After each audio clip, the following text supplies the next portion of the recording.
has shown how fast borders can be re-established, right? How fast connections can be cut. We probably need to select more carefully what kind of connection we really want to have, and therefore maybe create also and foster longer and deeper relationships between artists. I don't think that you need always to travel to create, to collaborate, to create work together, to have your audiences also present.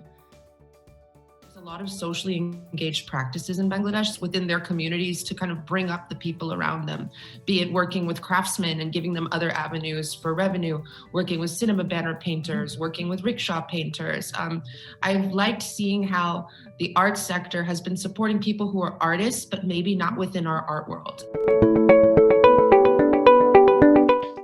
Everyone should fund the arts. There will be always a public-private partnership necessary, and that has to be renegotiated after the crisis. We speak often about contemporary art. You don't speak about contemporary politics, contemporary sports, contemporary education.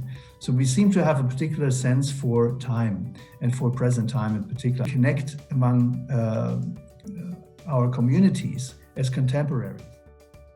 Kickstarter is kind of invented this digital crowdfunding model. It's contemporaries coming together to support something that one of these 500 billionaires that Michael mentioned maybe wouldn't see yet.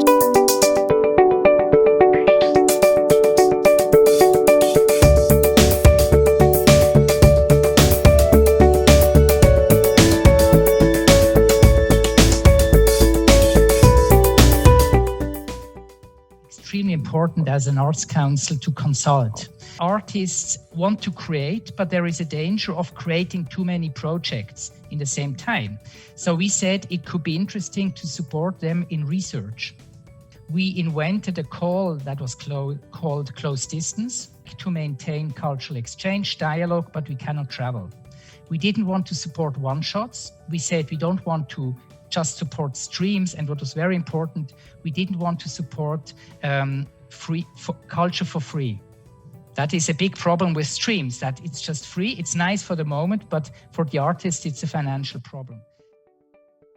There actually was a separate funding given to the Arts Council to help generate more arts activities. A lot of these activities you would imagine would be digital, upskilling and trying to help our artists and arts companies use the opportunity, the downtime to think about new skills that they want to try and pick up or hone, trying to commission and get more digital content, have artists who are not so familiar with the digital space pivot. And if it helps to have a kind of a financial incentive, a commission, I think that has helped. All of us have had to be quite agile in responding to the pandemic. We've had to kind of test things and then we learn along the way and then we adapt.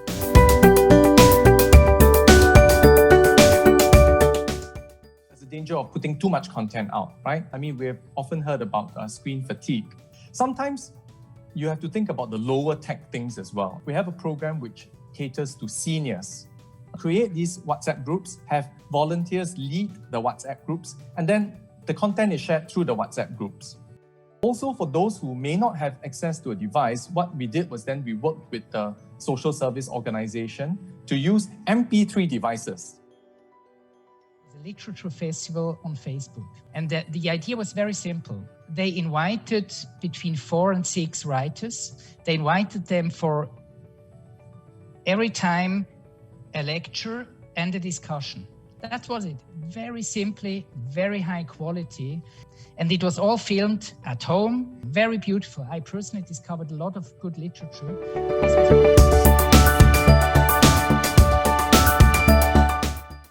Private sector support the new normality. Investments must follow. Important investments in new methods, new formats. The transformation of the cultural world must come from the bottom up and must be accompanied by all levels of government actors as well as I mentioned, the private sector. I personally think that the hybrid residencies is a very interesting road to go. What is crucial in the coming months or years is to really focus on research and process. reduce the audiences and we don't have clarity how long we'll have to keep this up for, your whole business model is different, right? Your revenues are compromised, they're different. So it potentially means that ticket prices may have to go up, that companies have to think a lot harder about fundraising.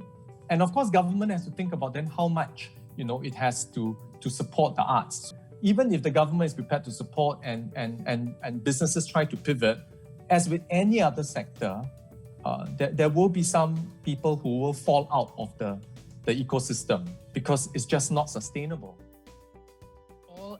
All active people in the cultural sector don't try and wait for the return of the so-called normal. And I think we have to inform young people at the high schools better about the reality of the art market.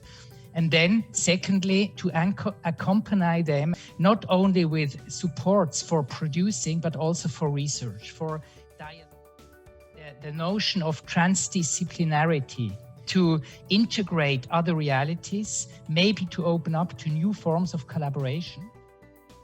I would like to believe that our artists all around the world are creative and resilient, and they will find a way to respond to this pandemic in their art making that will inspire us, that will make us reflect and give us hope.